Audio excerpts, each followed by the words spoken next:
right, and I'm going to pass it over to Zavit. Hi, everyone. Happy to see you here again. I'm Zivit. I'm Kaleidoscope Play and Learn Program Coordinator from Seattle.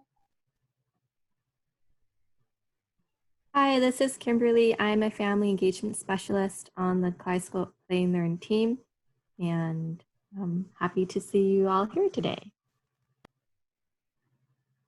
Hi, I'm Nicole. I'm also a Family Engagement Specialist at Child Care Resources on the Kaleidoscope Play and Learn team.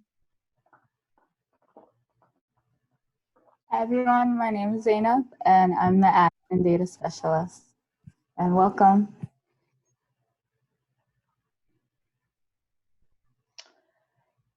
Again, a reminder, why are we here today? Provide resources,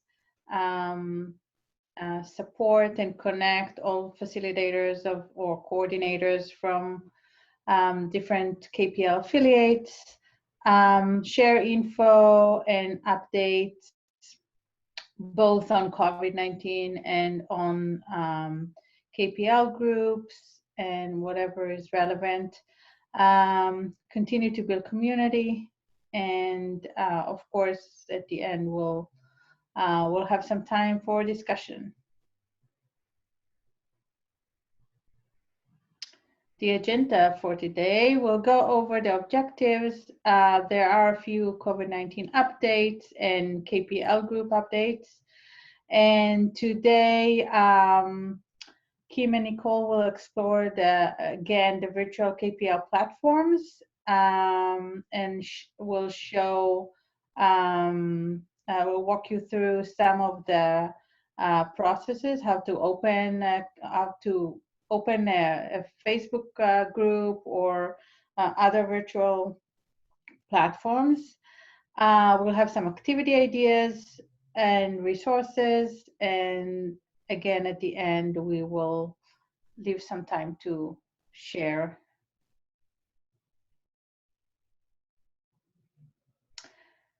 The objectives. Facilitators, affiliate families and communities receive support needed. Keep up to date and stay informed.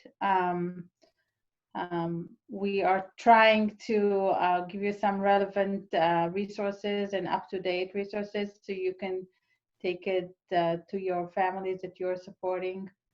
Learn from evolving COVID-19 situation together, because we're learning from each other, and we had built a great community, and again, focus on community strength.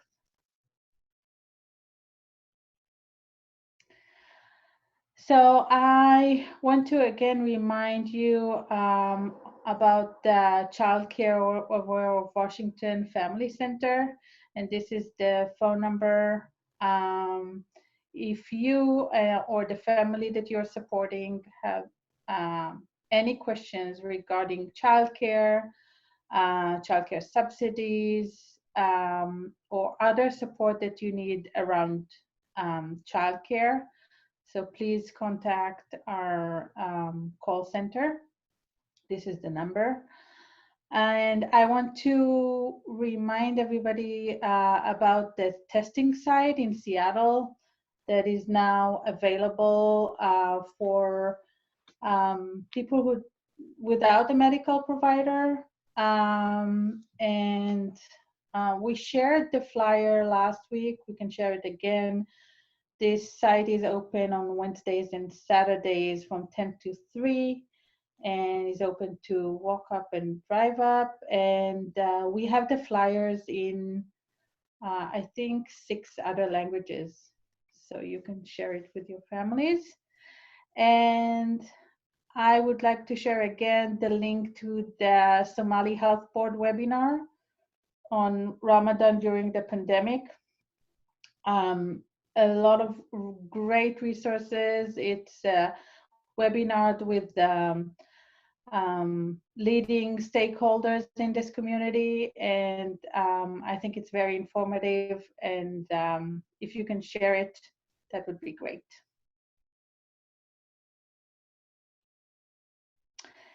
I also wanted to invite you to this webinar that is happening tomorrow, and it's through Parent Map. The magazine Parent Map is hosting Dr. Laura Kastner from UW. And I think I've participated in a few of her webinars before, Laura Kastner webinars, and I think she is amazing, and we can all learn from her regarding resiliency and parenting in this time of crisis. So we'll share the link to this webinar. It's tomorrow at 3 p.m., if I'm not mistaken. You need to register. It's free, but it does require registration. So if you want to sign up for this before we share the link, or maybe we can share the link in the chat, but you can just go to the Parent Map website, and it's on there. But I really recommend this.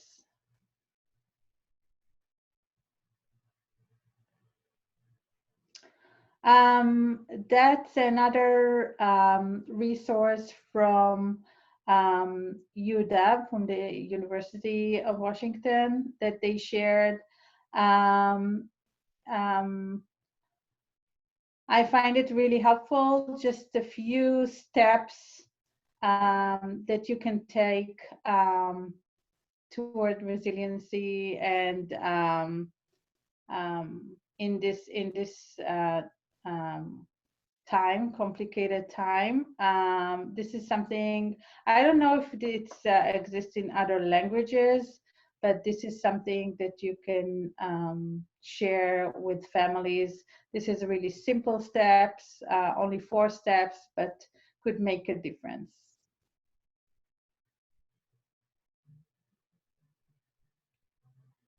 Any questions so far?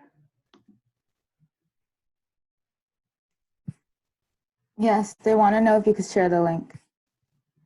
Yeah, I'll share the link in a few minutes. I'll put it in the chat. Happy to do that.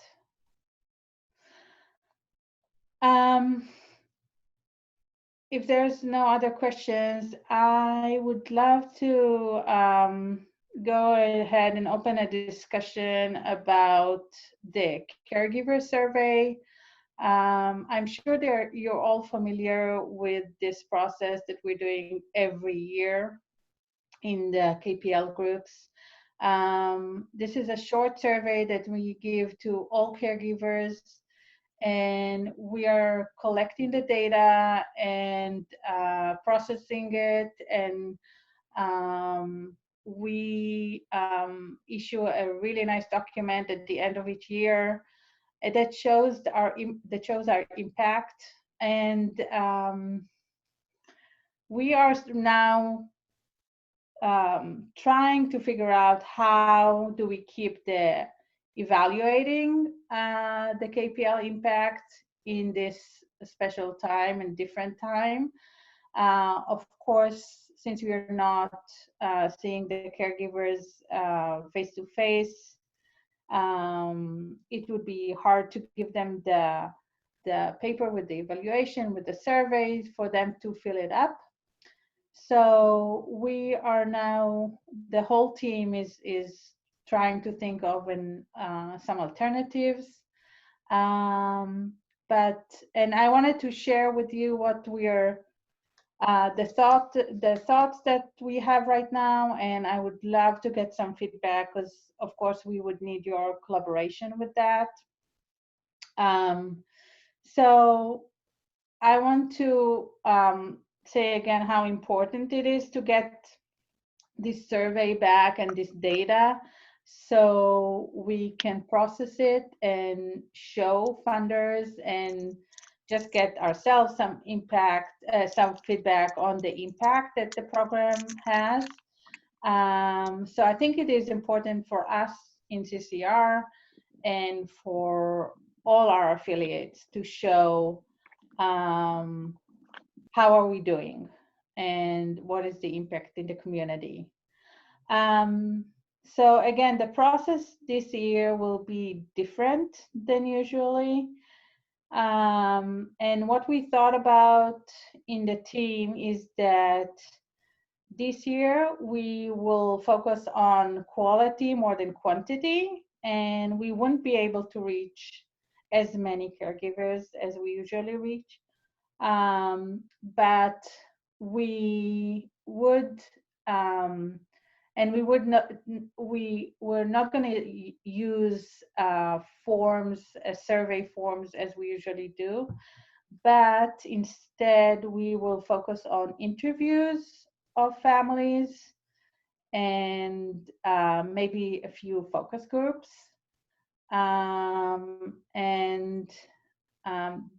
We would want to keep the timeline that we usually have, like finish with this process in the next 2 months, maybe by the end of June or middle of June even, so we can get the data before the summer, because many of the facilitators are not working during the summer.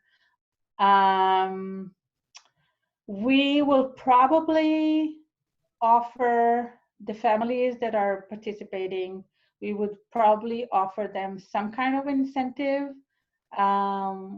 We are still working on that, on the budget, so we're not sure exactly what could we offer, but this is something that we're thinking about. And of course, we would need your collaboration in operating this and maybe facilitating the focus group or doing the interview with the families. So I would love to hear some feedback from you about this change. And feel free to write it in the chat or the Q&A, or just speak if you feel comfortable doing that.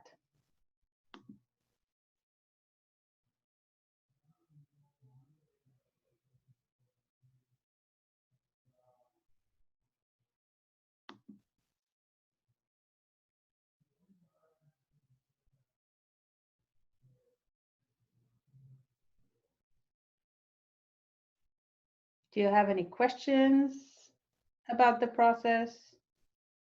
Well, I can go ahead and speak. This is Teresa Bain. I like your idea of talking about quality over quantity, and that interviewing families. We did some type of survey earlier in the year for, I think, a different organization where they gave us like specific questions to ask, and we kind of facilitated, getting those questions answered and submitting the information. So I understand the importance of continuing to do that, and I can't think of any other way. We do have email addresses of families, so we could probably also, but I know that not all of the groups do. So if there was something that was sent out, a form that was sent out via email that parents could fill out, we could also probably, in our group anyway, get participation that way. But I like the ideas that I'm hearing, and I'm happy to, help in whatever way to get the information that you guys need. Great. I'm happy to hear that. And we haven't thought about an email option, but maybe that could be, we can leave it as an extra. And of course, it's not going to work for everybody, as you said, but it might be an option too.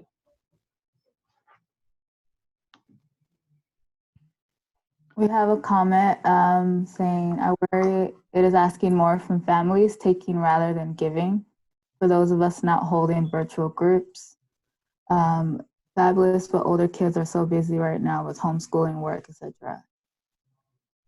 She likes the idea of an incentive. Mm-hmm. Yeah, and we know that it's not gonna work for all families, and we understand that, and we will have less families participating in this. But as we also, it's also mentioned here that I think through personal interview or small focus groups, we could reach more families or even get more information that we usually get. So it is a barrier, but I think it's also an opportunity to try this way of getting information and data.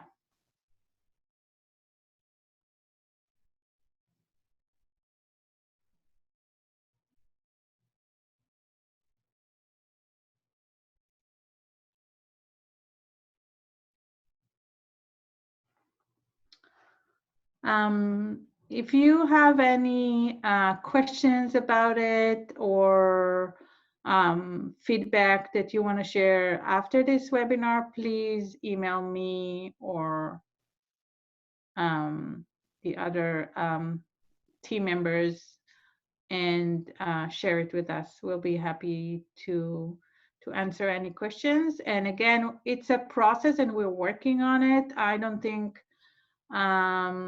it will be done in the next 2 weeks. I hope that towards the end of May, we'll be able to share it and start the process, but we still have time.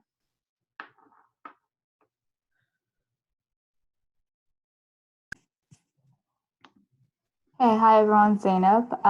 So I just want to remind everyone about how we're tracking attendance for those of you who are running virtual groups or connecting with your families. Also, just to remind everyone that this survey is for Washington affiliates only. And out-of-state people, we advise that you just track your attendance the way you usually do and give us a report at the end of the year. On the next slide, you'll see an example of the survey that will be sent out. Usually I would be sending this out at the end of each month, and for April's attendance, this would be coming out tomorrow at the latest. I'll be sending this out, and it's straightforward. I did add in a couple more questions about how you're connecting with your families, and there's check boxes that you can select, and the type of concerns that you are hearing from your families. And for the comment section, you can always put anything that's going great about your group or anything that you would want to inform us. So yeah, if you have any questions about that, just let us know or let me know personally, and then I'll be glad to help you with that.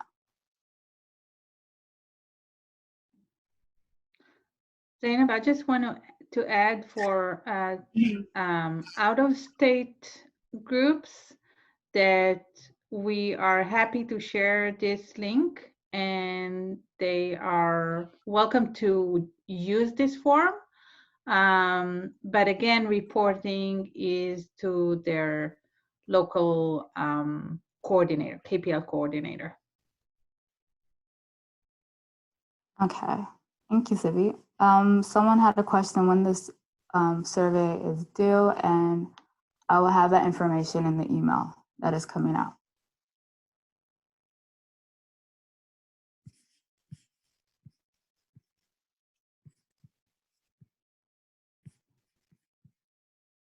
Okay, this is Kim speaking now. So we're gonna switch gears. Thank you, Sibi and Zainab, for covering that content. We got some feedback saying that folks wanted some more support in the technical side of facilitating a virtual Kaleidoscope Play and Learn group. And so we are going to talk about a few different platforms today, and not necessarily how to lead a group on these platforms, but more like how to set it up technically and what the options are. So the idea is that after we go over some of the main ones, Zoom, YouTube, and Facebook, you all have a better understanding of a current platform that you're using, or maybe you learn more about another platform that you may want to try. And that is our goal today. So on the next slide, I think, is the hyperlink to Zoom. So it looks like that a lot of people, not everyone, but a lot of people are using Zoom as an option for their virtual groups. And it's a really common medium right now as people are interfacing virtually during the COVID pandemic. And one of the reasons why is that it's a pretty clean platform to use. We use it obviously for our webinars, and it is free. So on the next slide, you'll see different packages that Zoom offers. So from what I understand, folks that are using Zoom for KPL, they are using the basic account, a lot of them are. And the basic account, for the most part, it really is all you need for a virtual KPL. It's pretty easy to set up. We'll walk you through that. And there is a time limit on it, but for a virtual KPL, I think the time that they give you is enough time that you would need for a virtual KPL.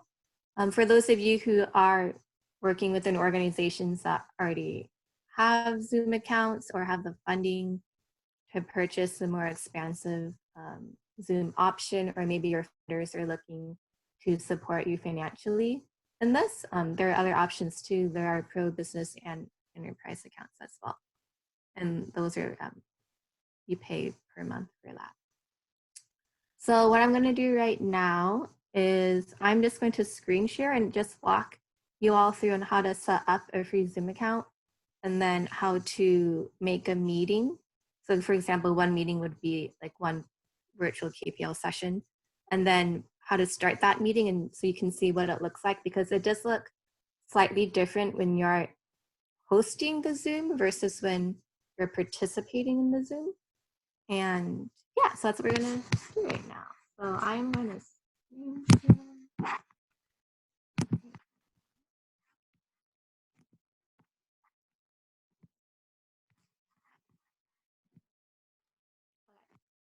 So hopefully everyone can see this right now. Please say something if you can. So this is the Zoom website, and then in the corner it says in orange, sign up, it's free. So then you'll click on that. And then I'll ask for your birthday. I'm going to account.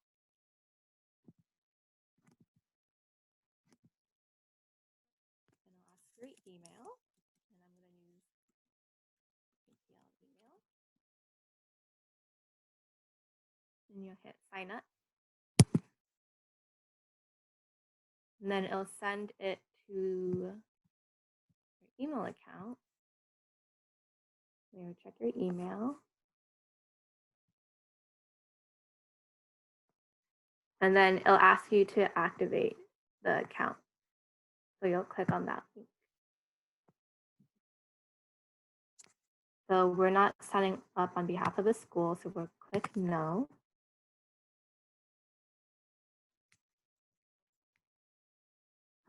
Can people hear me right now? I just got a message saying that maybe you can't.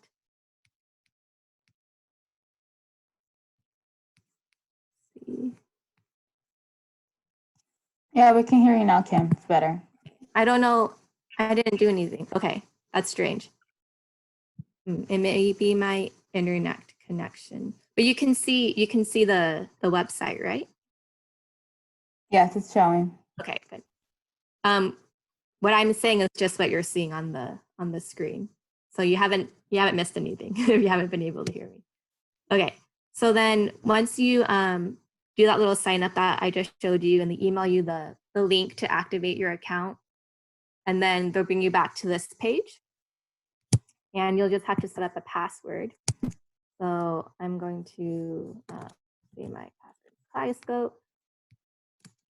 my last name is play and learn, and then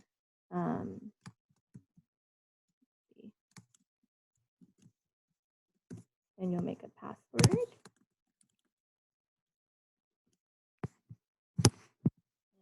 Continue.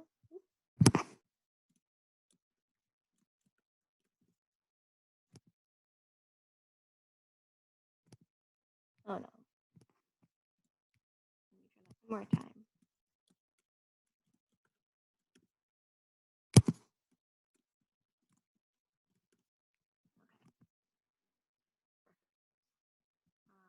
So that is how you make your account. And so then that was pretty simple. So you can go ahead and schedule a meeting by clicking schedule meeting at the top. Usually when Zoom has like all these updates or new downloads, news, or they want to tell you something, they'll put a little notification at the top like this in green. Sometimes it's about technical updates or COVID right now. So you can just click out of those if you don't want to see them. So at the top, you can click schedule a meeting to make a meeting. And on the left side is also this menu panel that you can navigate as well. But the meeting tab, for the most part, if you're doing a virtual KPL, like this is what you'll be in. And I will walk you through right now to set up a meeting. But before I continue, is there anything that you all have a question about? Hopefully you can hear me right now.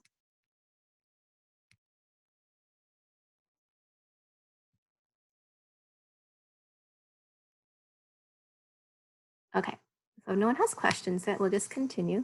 So here you can name your KPL session, whatever you'd like. I'm just gonna call it KPL group.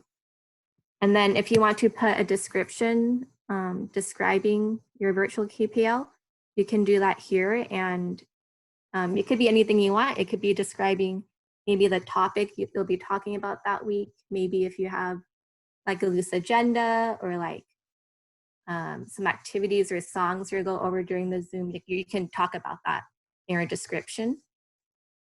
And it's optional, so you don't have to do that. And then here you choose the time and day. So I'm going to keep the time as 1:30 so that you can start the Zoom later. And you'll be asked, like, how long do you want the Zoom? It could be anywhere from 15 minutes to, many hours long. And so this right here is letting you know that with the basic plan, there's a 40-minute time limit for 3 or more participants. So I guess the duration wouldn't apply if you're using the basic account. But if you have an account that's not basic, you could decide how long you want your Zoom session to be. So I'm not going to make this a recurring meeting. Recurring meeting just means that you're planning it to happen at every time and day of the week, ongoing. For this one, I'm just going to make it one time. And it also gives you the option of requiring a password. I think for the sake of virtual KPL, unless you want it to be more higher security and exclusive, you wouldn't necessarily need to require a password for your participants to join. So if you don't want to do that, you wouldn't check that. These other options are important to think about. So for video, it's going to ask when the Zoom starts if you want your video to turn on automatically as a host, and if you want your participants' videos to turn off automatically as a host. I think for the sake of this, it may be better to have the participants' videos be off, and then they can decide when to turn it on when they are ready to. So that's what the setting is here for. The audio asks about computer audio and telephone audio. So you want to click both in case someone wants to join in on their phone. And then these are more meeting options down here as well. So for example, it'll ask you enable join before host. So that just means can people join the meeting before you've entered it as a host? If you want to mute people on entry, if you want to enable a waiting room. So that means that people can't join right away. You have to admit them in. So that's what Nicole does in the beginning of our webinars. When people come in, you get into the waiting room, and then she admits you in one by one to give you access to the meeting. And recording is an option, and that is something to talk about with your participants as well if they are comfortable with that. So then once you go through all those settings and then you hit save. And then that's how you create a meeting. So when you click on this tab right here on the left and click meetings, all your different meetings will show up if you have more than one.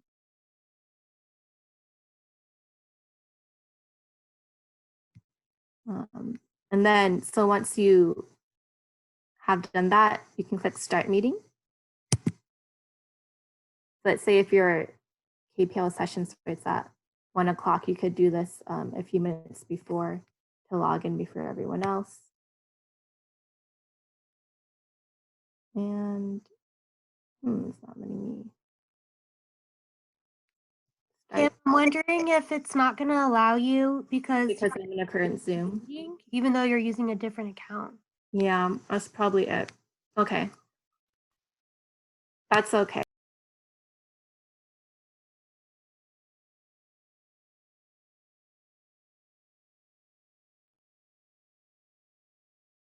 Kim, are you there?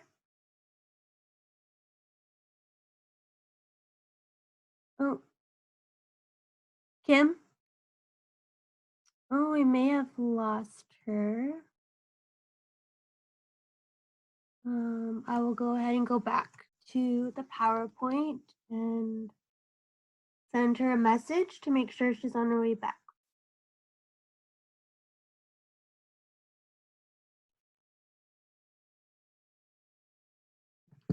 All right.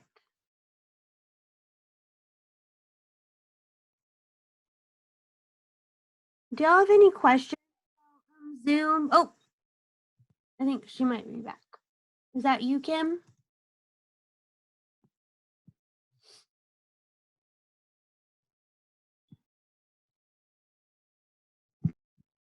There you are.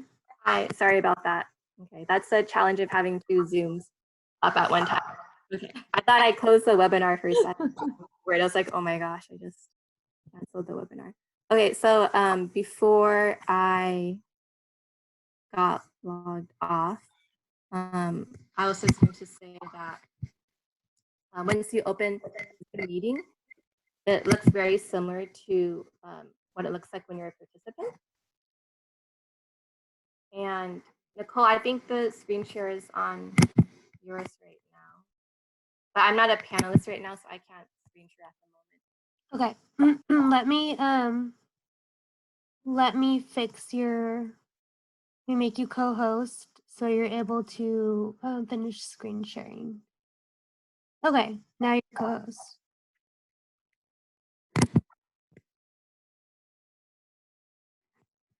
Yeah, I think that the biggest piece of advice that I can give with these is that sometimes technical, or any platform really, a technical component, it may be kind of stressful when it's not working sometimes, and it's okay. I think just go ahead and be calm and just kind of work through it. Screen share is I'm not going to do it, Nicole. But it's okay if it's not working out, and people are typically patient if it's not working. But so on the Zoom, on the bottom as a host, you'll have different buttons that you can see to see a chat box and to see like the participants and who's on and whatnot, and then your mute button, just like how you see right now. And then once you're done with the Zoom, you'll click leave meeting or end for all, and your Zoom session will end, and it'll end for everyone. So that's Zoom. Does anyone have any questions about that? On the next slide, Nicole. Yeah, so the steps I just went through with like how to create a meeting and how to start a meeting. We have some written sources on that. It's from the Department of Children, Youth, and Family Services, and we can send that out in our follow-up email. We also have it in Spanish as well, both in how to use Zoom in this way on like a laptop or computer device, and then also via your phone. And so if this is useful for you, especially the Spanish versions, please definitely look into that.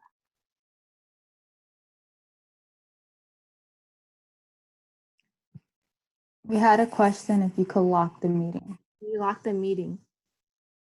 By that, Do you mean preventing other people who are not in your KPL group from coming in? I think that's what you mean, Teresa. I think once you lock a meeting, I think like no one can come in after a certain time, I believe. Yeah, I think that's through the security function. Is that right, Nicole? Which is a Yes. new function that will also be at the bottom of your menu panel when you're in the Zoom. We personally haven't done that before, but that's definitely something to look into if you're worried about that. I know some folks have had trouble with like security issues with Zoom and like other people coming in who they didn't invite and having some problems with that. Another way to get around that, if you don't want to lock the meeting, because if you lock it, I don't know if people can come in late to the Zoom.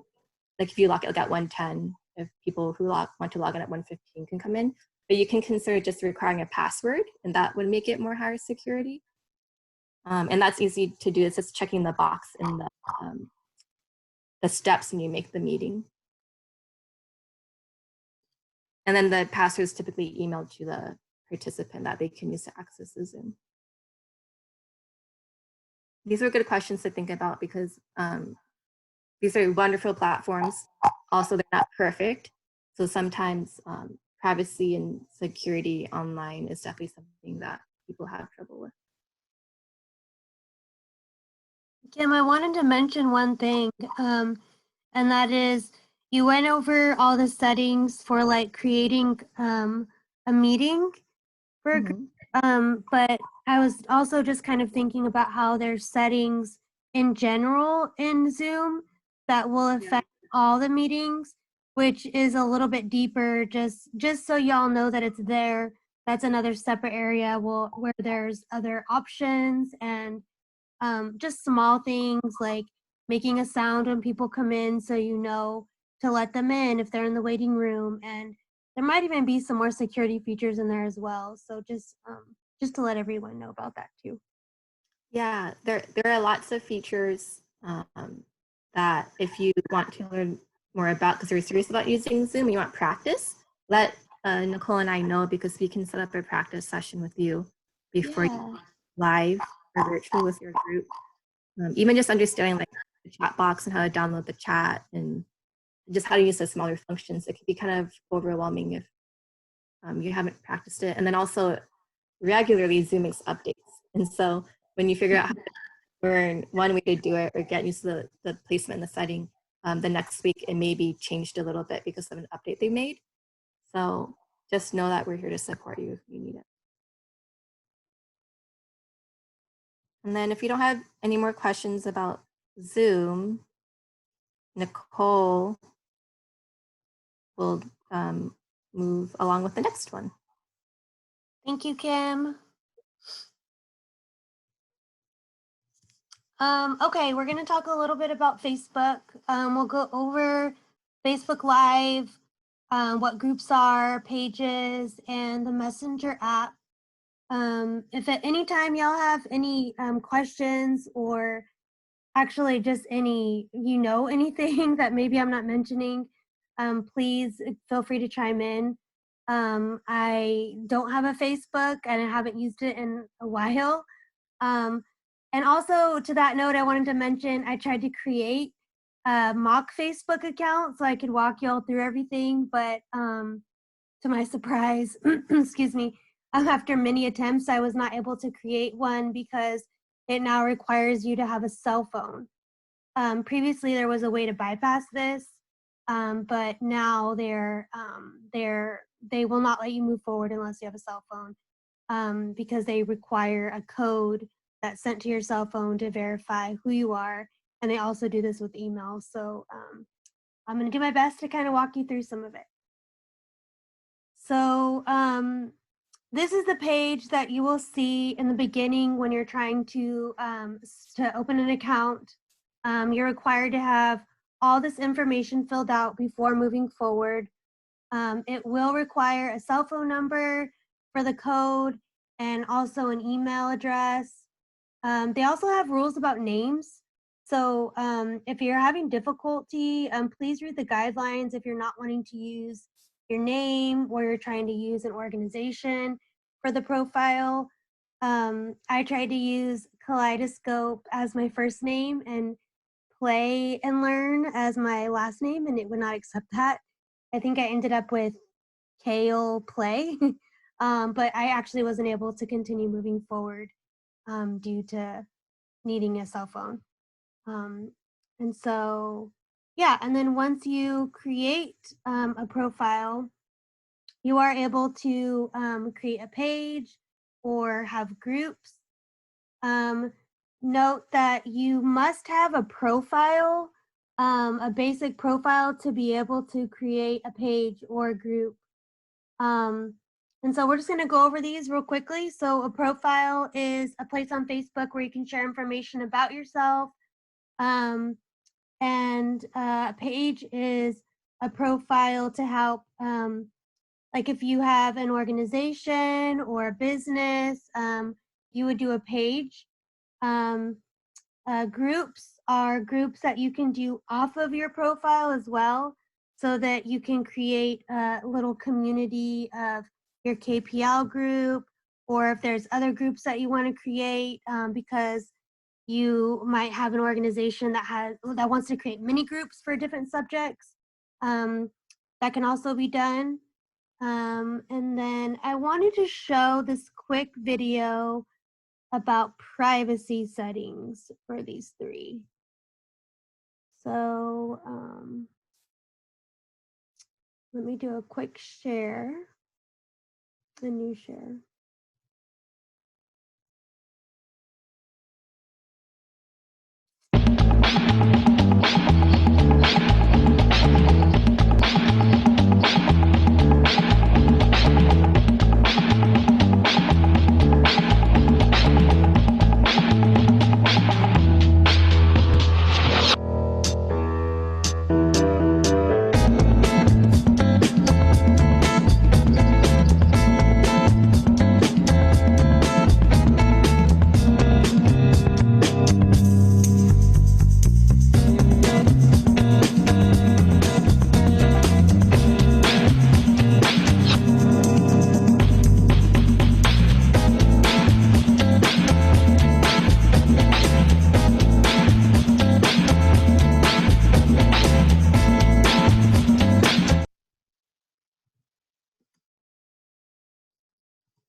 Hopefully y'all were able to see that and to also hear it.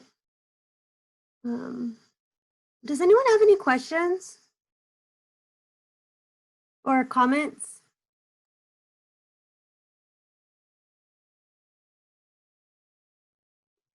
Okay, we'll go ahead and move forward. All these links are active, so when you receive the follow-up email, you're able to click on these links and it'll give you a little bit more information on profiles, creating a page, what pages are groups, and customizing the group's privacy setting, which was the video that we just showed. Zainab, is there any comments? I thought I saw something in chat. No. We'll go ahead and move on. Now we're going to talk a little bit about Facebook Messenger. Something new that I wasn't aware of is that you can actually have Messenger and not have a Facebook account. You will just have to select when prompted, continue without a Facebook account. It does require your phone number, but your phone number will not be shown to others unless you want others to see it. While you are in Messenger, you are able to video chat with up to 50 people, share pictures and files, and do voice messenger and text. So that's pretty cool. I wasn't aware that you could have that if you didn't have a Facebook account. All right. Next, we're gonna kind of quickly go over Facebook Live. If you have a Facebook account and would like to do a live stream, you can do so by using your phone or your computer. Starting a Facebook live stream will look like one of the following pictures when finding the button, depending on if you're using a page or your profile. And so it would be the top one or the bottom one that you see. And then if you notice at the very, very bottom, you see finish. When you're done doing your Facebook live video, you'll want to click that finish button when you're all done. So it's pretty simple once you're in there. Does anybody have any questions about that? Yeah, Kimberly is raising her hand. Go ahead, Kimberly. Hi, I just wanted to double check. So when you do Facebook Live, it's live right in that moment, right? You don't have the chance to. Okay, so whatever you're doing, everybody that's on at that time sees it happening. Yeah. Yep. Okay. Yeah. Any other questions? I did want to say something about Facebook Live that I just learned.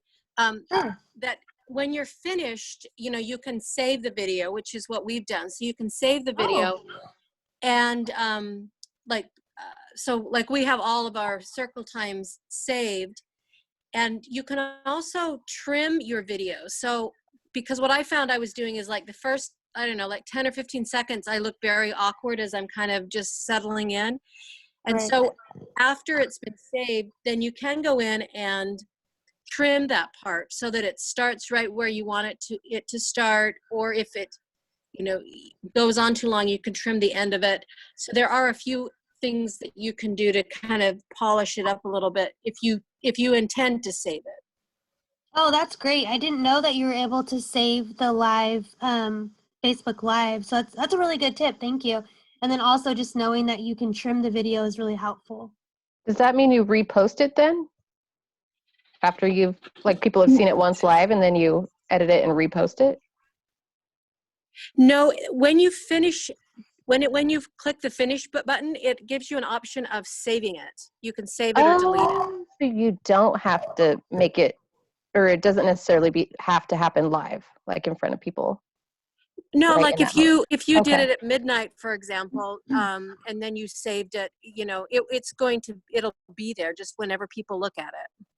Okay. Yeah. Thank you, Teresa. You're welcome.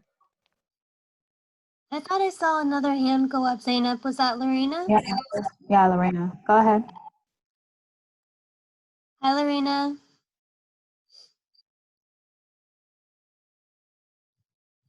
Hello?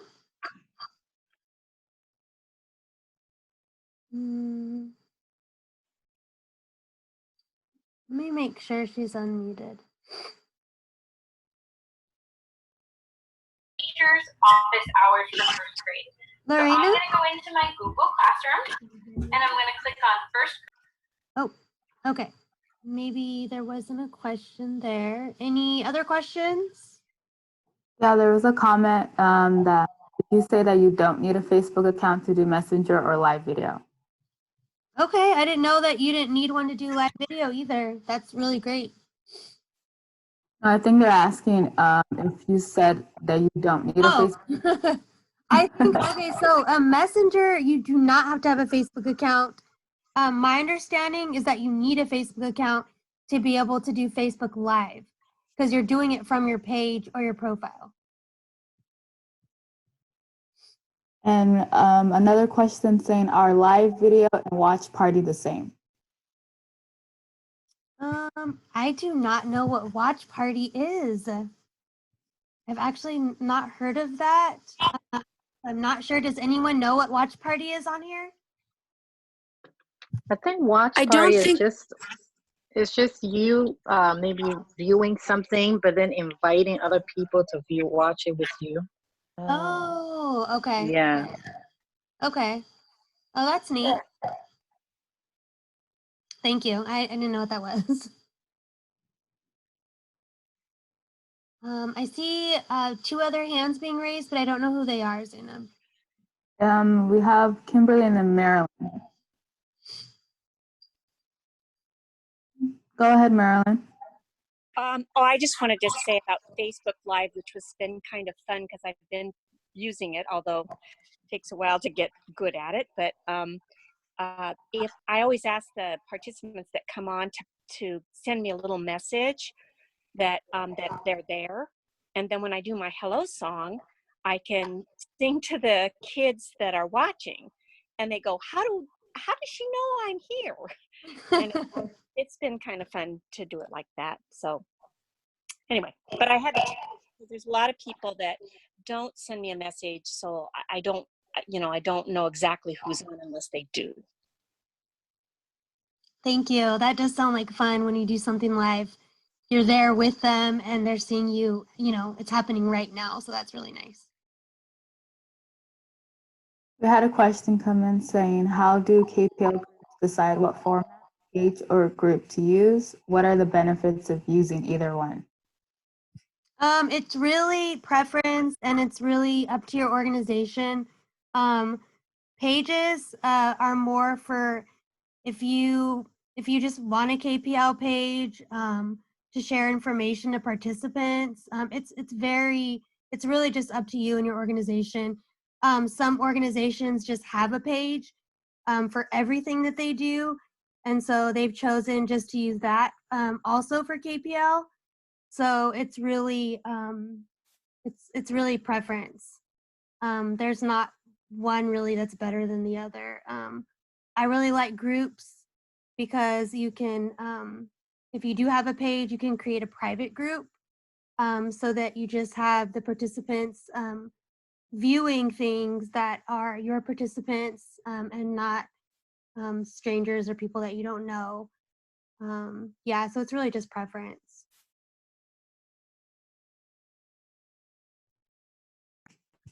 There was a comment saying, I know the emails of all the participants who usually come and our manager has a Zoom account, so that's what I used. But if you don't have emails, a more public platform like Facebook might be better. Thank you, Brooke.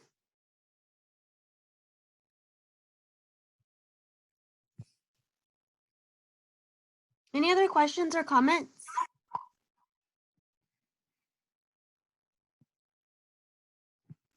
All right, we will go ahead and move on to the next slide. This is really just how to use Facebook Live on your phone. I pulled this directly from Facebook's website. And so it's just really nice steps to show you how to do it from your phone. It seems pretty simple. And so I just wanted to show you all that. The next thing is I just wanted to mention very quickly is privacy policy. Facebook is always updating their privacy policy. They're always making changes. So I just encourage you all, if you are using Facebook as your platform, to view your settings, connect, look at them just to see what's going on, to see if there's anything new. Usually they'll let you know, but I mean, when I had a Facebook, there were times that I didn't know there were new privacy policies in place. And so things were being shown that maybe, I had a private page I wasn't happy about. So just making sure that you're keeping up with the privacy and you know what your participants are seeing and who's joining you all in your group, in your private group or on your page. All right, if there isn't any questions, I'm going to hand it back over to Kim to talk a little bit about YouTube. Hi. So another option that some of you all have been using or maybe are considering to use is YouTube. And this is another platform that you can make an account for free. And I'm going to pull up the YouTube site and screen share, and hopefully it goes okay this time. So you can look at, well, I'm looking as well. Okay, so I'm on the Child Care Resources YouTube page right now, but I won't go through the steps of making a YouTube account, but it's very similar to a Facebook or Zoom account. It'll ask you for the very basic information again, and then you can have a free YouTube account. And once you do, there are two options I wanted to bring attention to. One of them being that YouTube also has a live stream as well. And so if you click in this corner right here on the top right, this little picture of a camera, you click on it and then you click go live. This will bring you to YouTube live stream. And I'm not going to actually live stream right now, but this is what it looks like On the PowerPoint slide, I've hyperlinked a resource that you can look at that talks more into detail about how to do live stream. Very similar concept to a Facebook live stream in that it's live time. So you can facilitate a story time or KPL session or have a live conversation with your participants live. And then it can also be viewed later because it can save. On the left-hand side are the menu options on how to manage your live stream and whatnot. So that's live stream. And I know of some facilitators who are using YouTube and uploading videos. I don't know any that are doing live stream. I think most people are doing live stream on Facebook, and that's fine too. So then the other option is to actually upload a video. So for example, maybe you take a recording of you singing on your phone and you want to upload that video to YouTube. You can click here and go upload video. And then it'll ask you to select the file or drop the video into this box. And I'm just going to do a practice one to show you. So if you select your video, I'll upload here. And then once it's pulled your video, this is where you can title the video and put a description in. So very similar to Zoom when you're titling your meeting or adding the description. I'll ask for your thumbnail photo, and that just means that when someone is looking on YouTube, you'll see the video and you get to choose what picture they see. This is a craft that the KPL team did recently in our meeting. And so if you don't want the first image to be a certain thing, or you want like a picture of family or something, you can add that in. And then once you make your YouTube account, what you essentially have is called your channel. And then within your channel, you have subcategories called playlists. So for example, if you have an organization that already has a YouTube account and you want to use Kaleidoscope, you want to offer a virtual Kaleidoscope Play and Learn group, you can put all your videos onto a playlist, very specifically for a Kaleidoscope. And so if you do that, then if you upload a video, you can choose what playlist it goes on. So for example, we use a Child Care Resources YouTube account. But when we make these webinars and we upload them to YouTube, we put them on the KPL playlist right here. And as you go down, I'll ask you some more questions. I guess this video made for kids. In this situation, you would click yes. And then you would click next, and then it'll bring you through some more questions on how to upload your video. And once it's uploaded, you can go back, and on this left-hand side, there are all these different options about like subtitles and analytics and whatnot, and you can go through them and even tighten your settings more. So for example, if you want to disable the comments on the video you upload, you can do that here, navigating the menu on the left side. So that's YouTube. Does anyone here right now have any questions about that, how to use it, or want to share how they are using YouTube right now?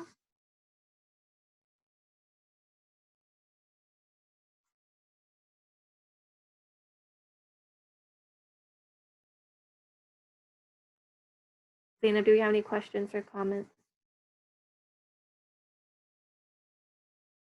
No, we just had a comment saying that their screen, it looks really tiny on their phone screen. I'm guessing they're using their phone. Yeah.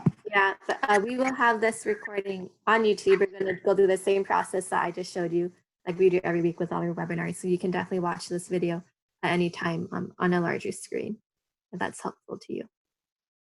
So at this point, you'll see that the different platforms, YouTube, Facebook, Zoom, essentially they do very similar things. It's just different companies with different styles in the end.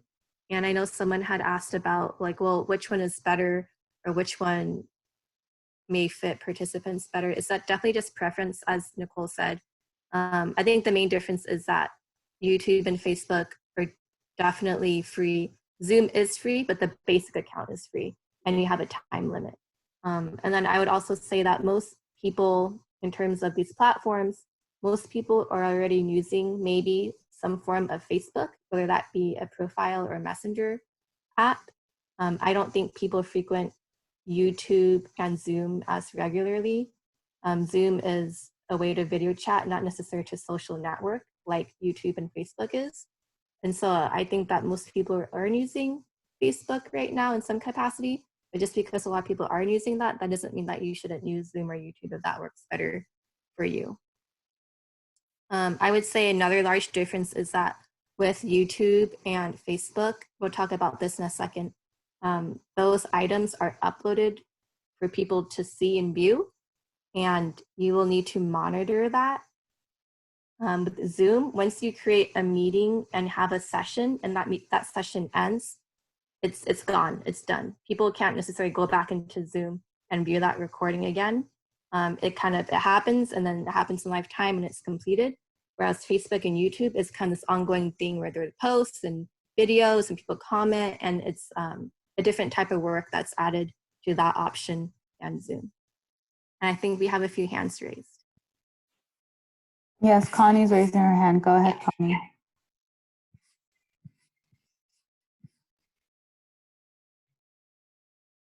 Connie, did you have a question or a comment?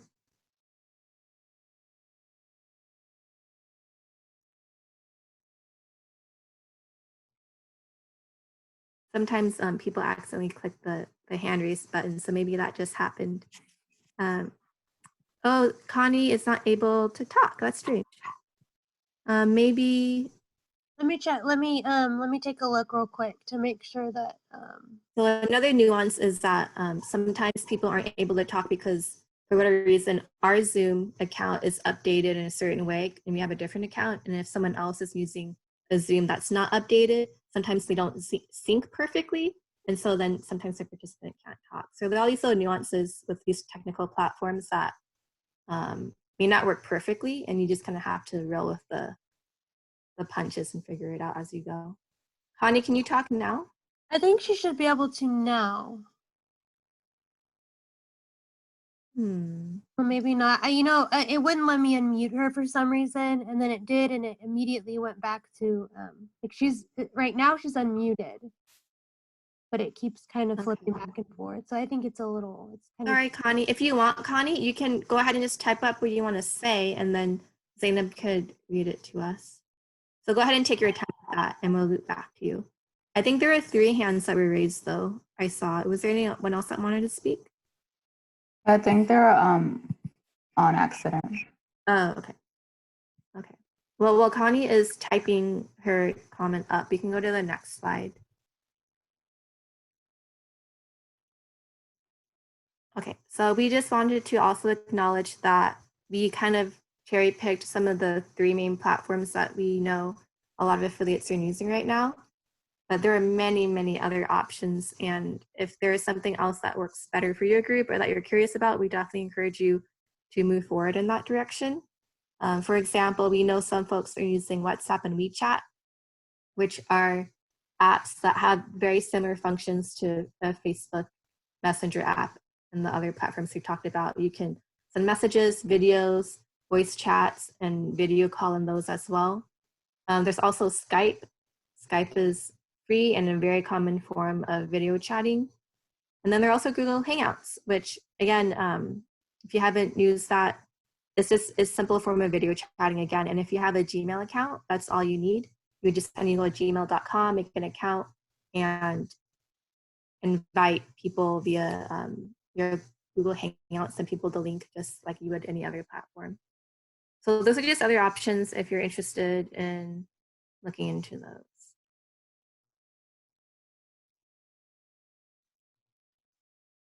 Zainab, could you read off Connie's comment? Yeah, she said, you do upload the videos on YouTube. Most of our videos, we set it as unlisted. If you set as public, everyone can watch it. If you set as private, people who watch it need to have a YouTube account in order to watch it. It means that you can share the link, but not for everyone. Okay, that's good to know. Yeah, so all the settings are kind of a little bit complicated for each platform because they're a little bit different.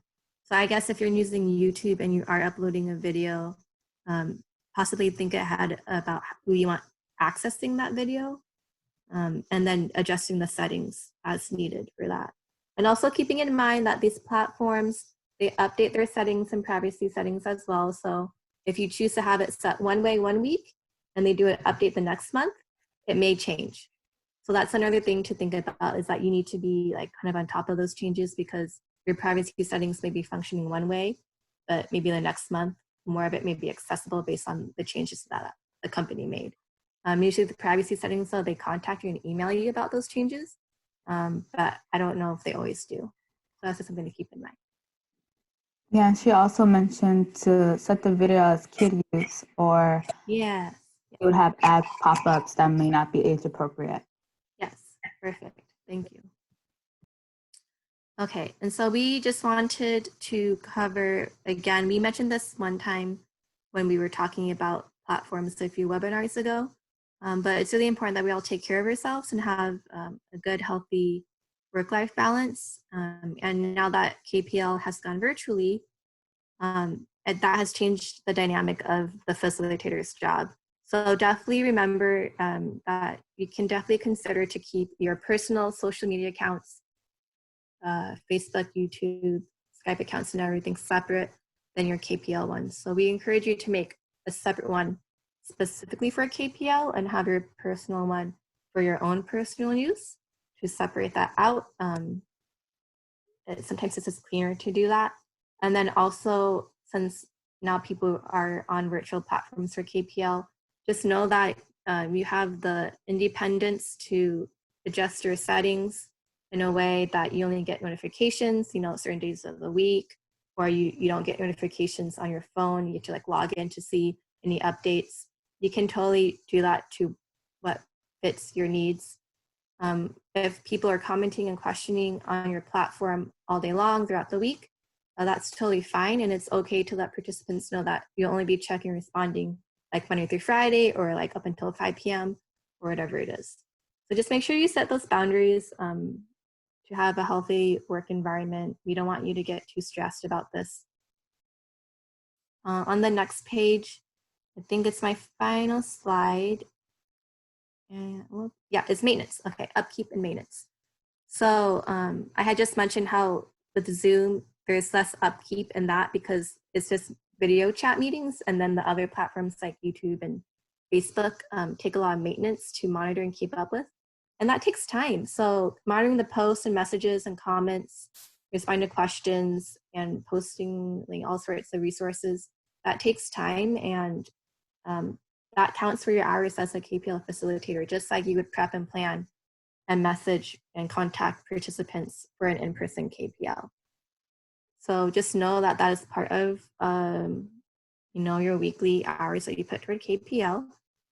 And then also recognize, and we recognize too, that that takes a lot of time.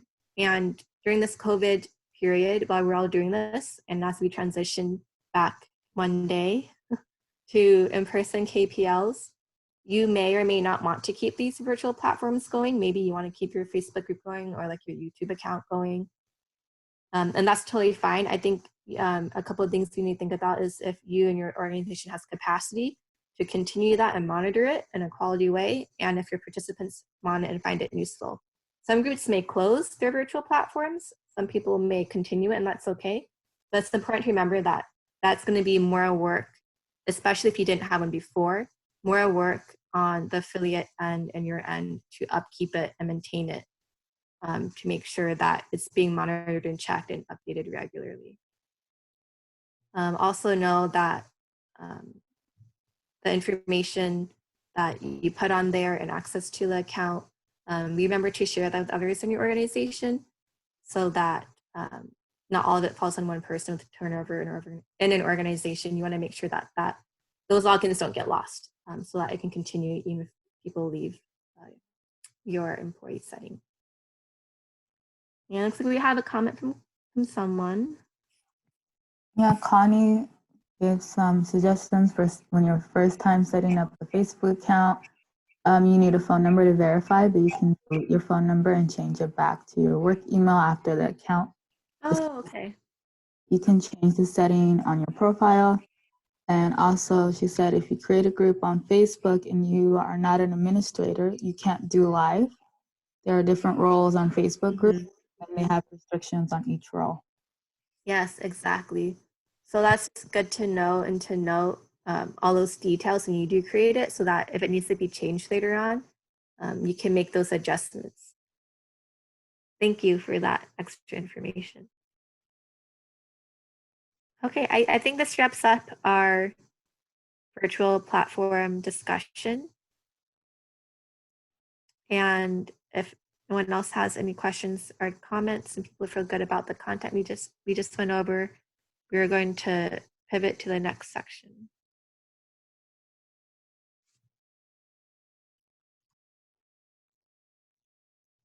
All right, we're gonna talk about some weekly activities. The month of May, our monthly curriculum highlight is culture. And so in thinking of some ways that culture can be brought into KPL groups virtually, we came up with a few ideas.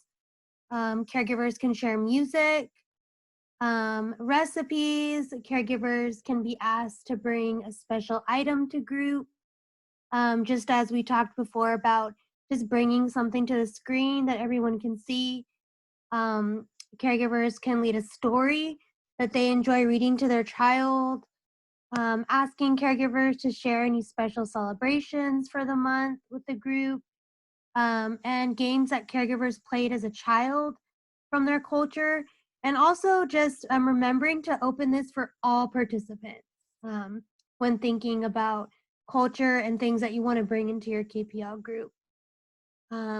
Any questions or comments, Zainab? I thought I saw someone, either a hand or a comment. Yes, there was a comment from Teresa. She said, thanks for the reminder of the work and life balance. Personally, I think virtual work is harder. Yeah, I appreciated that you added that slide in too, Kim, as a reminder for everyone.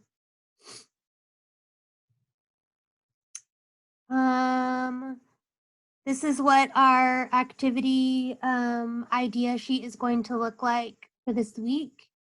And I did something about reading to babies, and there is a really, really great 0 to 3 has some really good information of the importance of reading to babies and young children. And so the link is there. Also, the next activity is planting food. I found a really great website that has a list of fruits and vegetables that can be grown right from your kitchen, from scraps, things that we throw out, can be taken and put into water or dirt. And Kim just, I don't know, maybe about a month ago sent me a picture of her onion. Kim, are you still growing that onion? No, I ate it, and then I grew it again. And I ate it. So I think Nicole has the link here. It says click here, right? Planting food. Yeah, yeah. So there are lots of fun resources online that show you like what types of kitchen scraps, like things that you would typically just like throw away, you can actually replant again, and they'll continue to grow. So for example, green onions, also like called spring onions, or scallions, right? If the very ends, the white parts, if you stick them in a glass of water, or just like in your garden in the soil, I just use a glass of water in the kitchen. If you put them in, they actually grow back again, which is really cool to see. And that's a really fun way to get kids involved in the kitchen and to get them interested in like planting food and seeing them grow. And I did that with my onions, I think like a few times, which is really cool because all it came from was just the end part, like the root part. And you could do that with anything that has that type of root. So for example, like lettuce, bok choy, leeks. You can also do that with, and these are just like some examples. There are tons of other vegetables and I think fruits too that you can regrow. It's really fun to do, and it's so easy. Yeah, I think there's something about just having children participate in those things too. They just love watching the growth and just taking care of something, you know, learning about taking care of living things and then getting to eat it later. It's kind of fun. So I added that in. Thank you, Kim, for talking about your onion. And so those are the activities for this week. The book is Plant the Tiny Seed. I really loved how this person read this story. It was just very simple, and the story is short and just has some really good information, and I think you all will love it. So please take a watch and share with your caregivers. Resources, these links are up for resources and are being updated. We want to open this time for all you all to share if you'd like to discuss what you're hearing the needs of your families and participants are, any new ways you've discovered to support your families and participants, just some things you all are doing right now that you want to talk about. We would love to hear about it. So please feel free to talk or raise your hand or chat in the chat box. Yeah.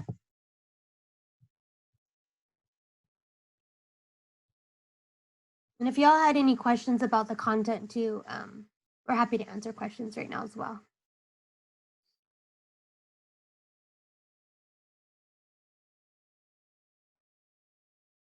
I know it was a lot of information. Hopefully you all will find it useful. Go ahead, Kimberly.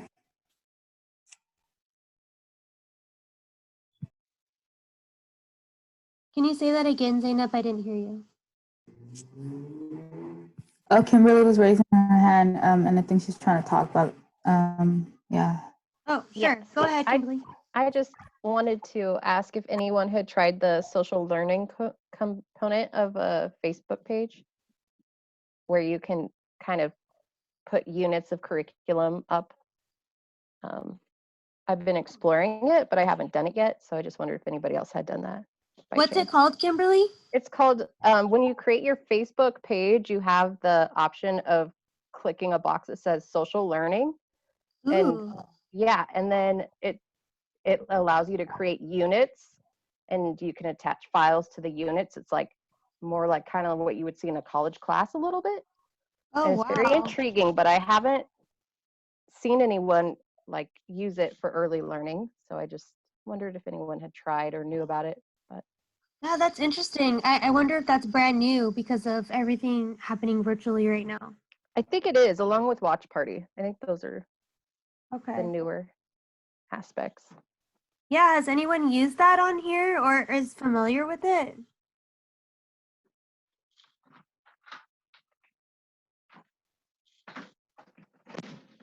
Guess it's new to all of us. Yeah, thank you for bringing that up. You're welcome. Any other comments or questions or anything y'all feel like discussing? So said she was interested in trying YouTube, and thanks for the information. Yeah, of course.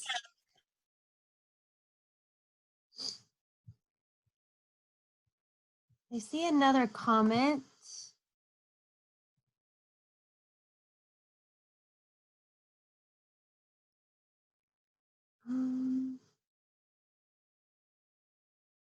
Can you read a comment for me, Zainab? I see that there's one in there, but I can't see it. Sue was saying she's interested in taking a closer look. She was just having problems. Yeah. Hopefully, Sue, once you're able to see all this information on the computer, it'll just be better because it'll be a bigger screen for you to see everything.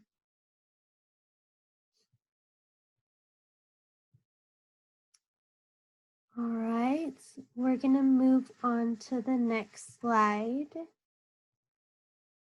Moving forward, there's the link is here to register for next week's webinar. And then there's also a link to our previous webinar recordings.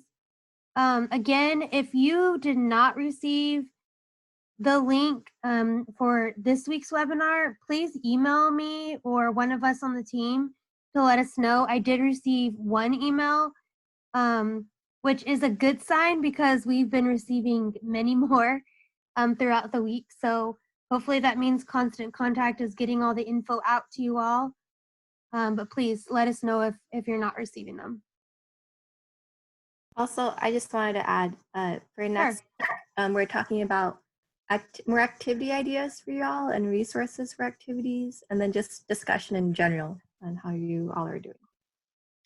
Thank you, Kim. Thanks for saying that. Okay, we want to know how you all are feeling today. So if you could take a look at these pictures and type into the chat box, make sure to put for all attendees and panelists, and let us know how you're feeling today.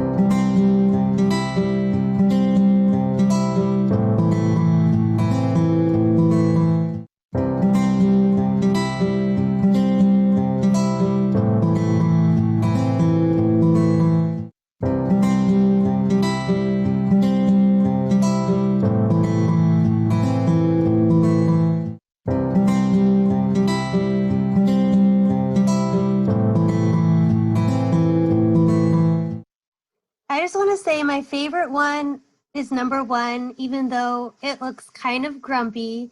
I just love the way it moves its head. I think it's so cute. Oh, let's see if I can. There we go. Thank you all for all your work and for joining us today. We really enjoyed time with you all, and we really appreciate all your questions and comments and insights. Nicole, you're going to send out this, the slides, right? And all the information? Absolutely. Yeah, Absolutely. okay. Yep. Thank you. It's been a Yeah. job.